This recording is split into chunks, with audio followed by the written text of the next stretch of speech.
அஸ்ஸலாமு அலைக்கும் வரஹ்மத்துல்லாஹி வபரகாத்துஹு. ரமலான் முபாரக்.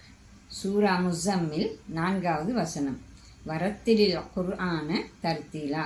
அல் குர்ஆனை மிகச்சரியாக திருத்தமாக ஓதுவீராக.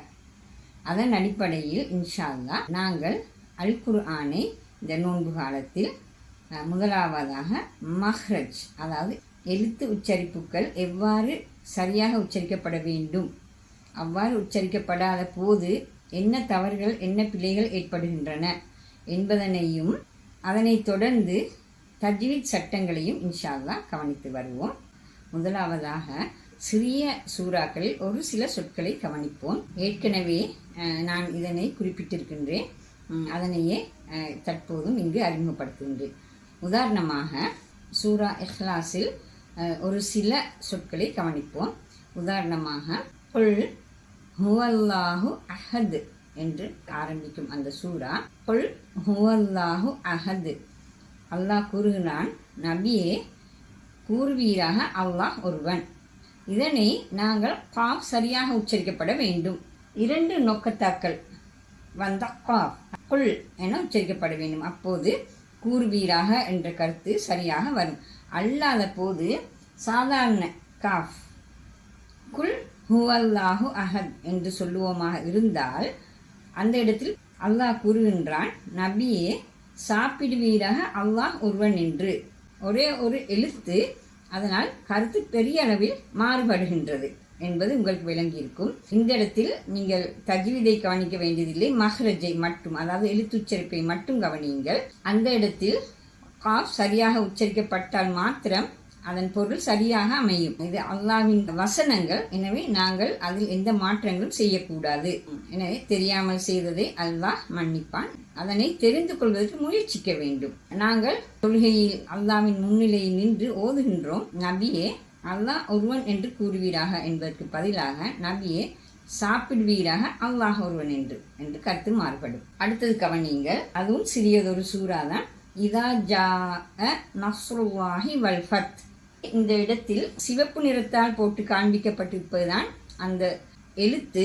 அதற்குள்ள கருத்து மாறுபடுவதையும் தமிழில் சிவப்பு நிறத்தில் போட்டு காண்பிக்கப்பட்டிருக்கின்றது. அதனை கவனித்துக் கொள்ளுங்கள். இதா ஜாஅ நஸ்ருல்லாஹி வல் ஃபத். இதில் ஸ்வாத் உச்சரிக்கப்பட வேண்டும். அப்போதுதான் உதவி, அல்லாஹ்வின் உதவி வந்த போது என்று கருத்து வரும். அல்லாமல் சாதாரணமாக நஸ்ருல்லாஹி சீன் வரக்கூடிய வகையில் அல்லாஹ்வின் கழுகு வந்த போது என்று பொருள் பெரிய அளவு மாறுபடும். சிந்தித்து பாருங்கள். நாங்கள் தொழுகையில் நின்று இதனை ஓதுகின்றோம். அல்லாஹ்வின் உதவி வந்த போது என்று ஓதுவதற்கு பதிலாக அல்லாஹ்வின் கழுகு வந்த போது என்று ஓதுகின்றோம்.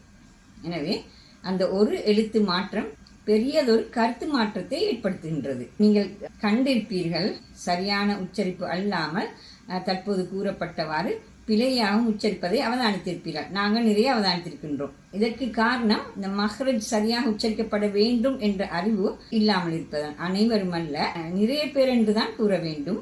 அவர்களுக்கு அந்த எழுத்து உச்சரிப்பு சரியாக தெரியாது. அடுத்தது ஹலக, ஹலக, ஹலக. இந்த 3க்கும் வித்தியாசம் இருக்கின்றது. கவனியுங்கள். ஹா நொக்கத்தா வைத்த ஹா வரும்போது ஹலக படைத்தான், ஹலக ஹா ஹா சிரைத்தான், அதாவது மொட்டை அடித்தான். இந்த இடத்திலிருந்து ஒரு சவுண்ட் வரும். ஹலக. இதில் காஃபும் வித்தியாசம். சாதாரண ஹலக க, காஃப் இல்ல க. எனவே 3க்கும் 3 கருத்துக்கள் இருக்கின்றன.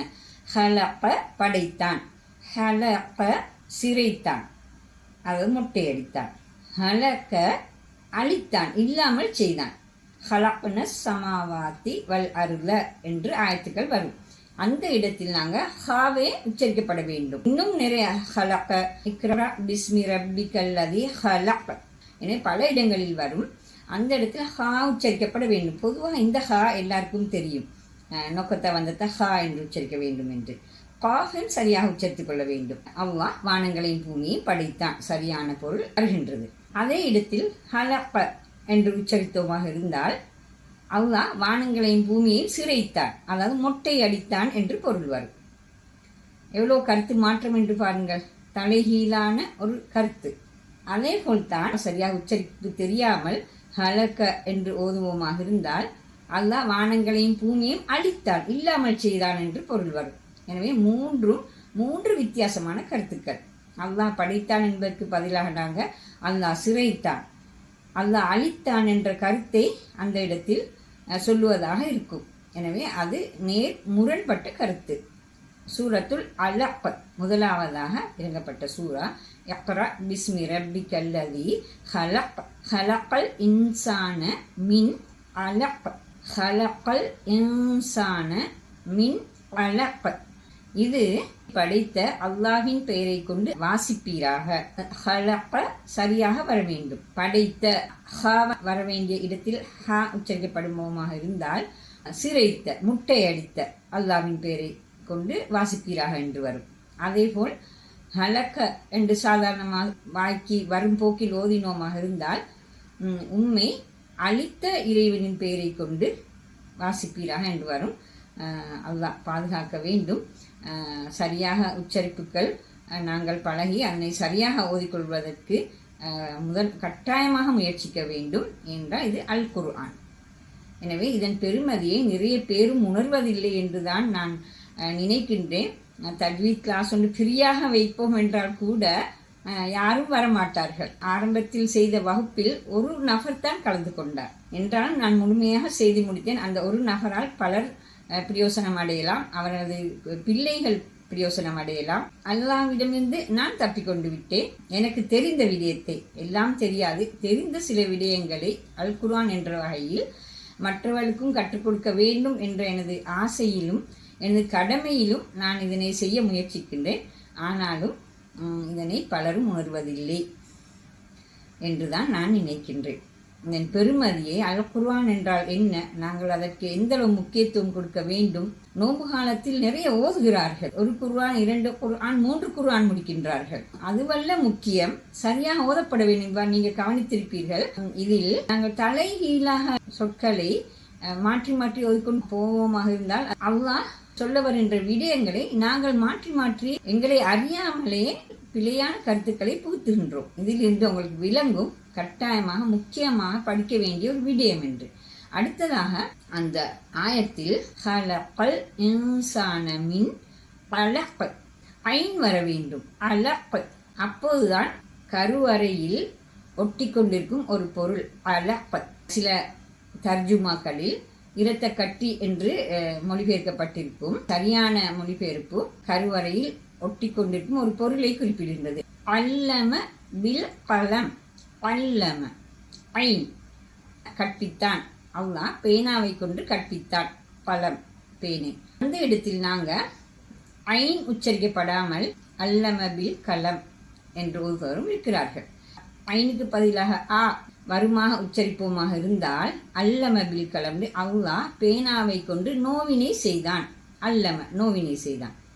எனவே இவ்வாறு சிறிய சூறாவில் ஒரு சில சிறிய ஆயத்துக்கள், அதில் ஒரு எழுத்து பிழைகள், அதிலே இவ்வளவு கருத்துக்கள் மாற்றமடையுமாக இருந்தால் நாங்கள் ஒரு பக்கம் ஓதும் பொழுது, ஒரு ஜுசு ஓதும் பொழுது, முழு குர்ஆனை ஓதும் பொழுது எவ்வளோ பிழைகள் விடுவோம், எவ்வளோ கருத்துக்களை மாற்றி மாற்றி ஓதுவோம். சிந்தித்து பாருங்கள். அடுத்து இன்னொரு விடயத்தை கவனிங்கள். நாங்கள் துஆ கேட்கின்றோம். உதாரணமாக வ அனிர் அப்பலி வ பல்பி, எனது உள்ளத்தையும் அறிவையும் விரிவுபடுத்துவாயாக. அப்பல்லி பாப் வ கல்பி பாப் உச்சரிக்கப்பட்டால் தான் சரியான பொருள் வரும். அல்லாமல் அக்லி வ கல்பி என்று சாதாரணமாக ஓதுவோமாக இருந்தால் அக்லி எனது சாப்பாடு, அக்லி லாவோடு சேர்த்து யா வரும் பொழுது எனது சாப்பாடு என்று வரும். வ கல்பி கல்புன் என்றால் நாய், கல்பி பியோட யா ஒன்று சேரும் பொழுது எனது என்று வரும். எனது நாயையும் வ எனது சாப்பாட்டையும் நாயையும் விரிவுபடுத்துவாயாக. எங்களுக்கு உண்மையிலே கருத்தை தெரியாது. நாங்கள் துவாக்கள் அரபில் ஓதுகின்றோம், அதில் பொருள் தெரியாது எங்களுக்கு. அது இரண்டாவது காரணம். எனவே எதுவாக இருந்தாலும் நாங்கள் தமிழ் மொழிபெயர்ப்பை கட்டாயம் பார்த்து கொள்ள வேண்டும். அப்போது அது அந்த தமிழ் மொழிபெயர்ப்பாவது எங்களது உள்ளத்தில் இருக்கும். எனவே தொழுது முடிந்ததும் ஏனைய நேரங்களில் துஆ கேட்கின்றோம். யா அல்லாஹ் வ அனிர் அக்கலி வ கல்பி, எனது உள்ளத்தையும் அறிவையும் பதிலாக யா அல்லாஹ் எனது சாப்பாட்டையும் நாயையும் என்று கேட்பதாக அமையும். எனவே அது எவ்வளவு ஒரு வித்தியாசம் என்று யோசித்து பாருங்கள். அடுத்ததாக பெயர்களை கவனியுங்கள். பொதுவாக எல்லாரும் பெயர்களை ஆசையோடு வைப்பார்கள். பிள்ளை பிறக்க முதலே பிள்ளைக்கு பெயர் தேடுவதுதான் சரியான கருத்துக்கள் வர வேண்டும் என்ற நோக்கத்தில் அவ்வாறு தேடுகின்றோம். உதாரணமாக கஃபூர், மன்னிப்பவன். ஆனால் அவர்களுக்கு கஃபூர் என்று சொல்வதை நீங்கள் அவதானித்திருக்கிறீர்களா? பெரும்பாலும் கஃபூர் என்றுதான் அழைப்பார்கள். காஃபிர், கஃபூர் என்ற பெயரை வைத்திருக்கும் மன்னிப்பவன், அவரை அழைப்பது கஃபூர் என்று. எனவே கஃபூர் கஃபூராக மாறுகிறது, மன்னிப்பவன் காஃபிராக மாறுகிறான். அதே பெயர் கஃபார் என்று வைத்துக்கொண்டால் மிகவும் மன்னிப்பவன். நாங்கள் கஃபார் என்று அழைக்கும் பொழுது பெரிய காஃபிர் என்று பொருள்படும். கஃபாருக்கு பதிலாக கஃபார். கஃபார் மிகவும் மன்னிப்பவன், கஃபார் பெரிய காஃபிர். பாருங்கள், ஒரே ஒரு எழுத்து தான் அங்கே வித்தியாசப்படுகின்றது. எவ்வளவு பெரிய கருத்து மாற்றத்தை ஏற்படுத்துகின்றது. அடுத்து வைத்திருப்பார் அறிவாளன், ஷாத்திர். அதனை அழைப்பது ஷாதிர், பொடுபோக்குக்காரன் என்ற பொருள் வருகிறது. அறிவுள்ளவன் என்று அழகாக பெயரை வைத்துவிட்டு பொடுபோக்குக்காரன். இவ்வாறு கருத்துக்களை மாற்றி, நிறைய கருத்துக்களை மாற்றி உச்சரிக்கின்றோம். எனவே நாங்கள் கட்டாயமாக முதலாவது எழுத்து உச்சரிப்புகள் தான் குர்ஆனில் முதலாவதாக கவனிக்கப்பட வேண்டியது. அதனை அடுத்துதான் தஜ்வீத் சட்டங்கள். எனவே இது ஒரு பெரிய ஒரு விடயம் அல்ல. உண்மையில் அரபு எழுத்துக்களை சரியாக உச்சரிக்கப்பட வேண்டும். அதுவும் நிறைய எழுத்துக்கள் அல்ல. நான் இப்போது சொன்னது போல் ஒரு சில எழுத்துக்கள், ஏனைய எழுத்துக்கள் பொதுவான எழுத்துக்கள். ஒரு சில எழுத்துக்களை மட்டும் தான் முறையாக உச்சரிக்க வேண்டும். அது முறையாக உச்சரிக்கப்படாத போதுதான் கருத்துக்கள் மாற்றமடைகின்றது. அதை மட்டும் சரியாக நாங்கள் உச்சரிப்போமாக இருந்தால் அல்ஹம்துலில்லாஹ் எமது குர்ஆனை சரியாக முறையாக அதில் சொல்லப்பட்டிருக்க கருத்தையே வாசிக்கக்கூடியதாக இருக்கும். முதலாவது நாங்கள் ஓதுவதற்குத்தான் வாசிப்பதற்கு கற்றுக் கொடுக்க பழக்குவோம். குர்ஆனை ஓதுவதற்கும் தெரிய வேண்டும். முதலாவது அல்லாஹ் எதிர்பார்க்கின்றான் எங்கள் குர்ஆனை படித்து குர்ஆனை கற்க வேண்டும். அல்லாஹ் முழு சமூகத்துக்கும் வழிகாட்டியாக அனுப்பப்பட்ட அல் குர்ஆனை கற்று அதனை நடைமுறைப்படுத்த வேண்டும் என்றுதான் அல்லாஹ் எதிர்பார்க்கின்றான். இந்த நோக்கத்துக்காகத்தான் அல் குர்ஆன் இறக்கப்பட்டிருக்கின்றது. அந்த புனிதமான மாதத்தில் நாங்கள் இருந்து கொண்டிருக்கின்றோம். எனவே இந்த மாதத்திற்குரிய நன்மை உங்களுக்கு தெரியும். ஒரு நன்மைக்கு பல மடங்கு நன்மைகள் கிடைக்கின்றன. எனவே ஒரு எழுத்துக்கு சாதாரண காலத்தில் உள்ள நன்மையை விட பல மடங்கு நன்மைகள், ஒரு நன்மைக்கு சாதாரண காலத்தில் உள்ள நன்மைகளை விட பல மடங்கு நன்மைகள். இவ்வாறு நன்மைகள் அதிகமாக நமக்கு கிடைக்கக்கூடிய ஒரு பாக்கியத்தை அல்லாஹ் எங்களுக்கு ஏற்படுத்தியிருக்கின்றான். அல்லாஹ் மிகவும் இரக்கமுள்ளவன். எனவே எங்களுக்கு ஒரு சந்தர்ப்பத்தை தந்திருக்கின்றான்.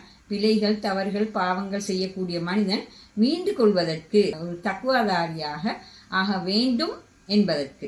இன்ஷா அல்லாஹ் நாங்கள் இந்த அல் குர்ஆன் இறங்கிய மாதத்தில் அல் குர்ஆனை சரியாக ஓதுவதற்கு, திருத்தமாக ஓதுவதற்கு, அல் குர்ஆனிலேயே அல்லாஹ் கூறியது போல் வரத்தில் குர்ஆன தர்தீலா, அல் குர்ஆனை மிகச்சரியாக திருத்தமாக ஓதுவீராக.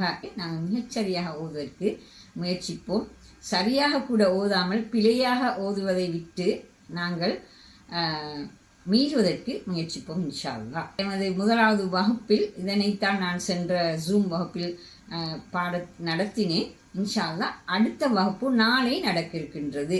திங்கட்கிழமை 12 மணி முதல் 1 மணி வரை அனைவரும் கலந்து பயன்பெற்றுக் கொள்ளுமாறு அன்புடன் அழைக்கின்றேன். அஸ்ஸலாமு அலைக்கும் வரஹ்மத்துல்லாஹி வபரகாத்துஹு.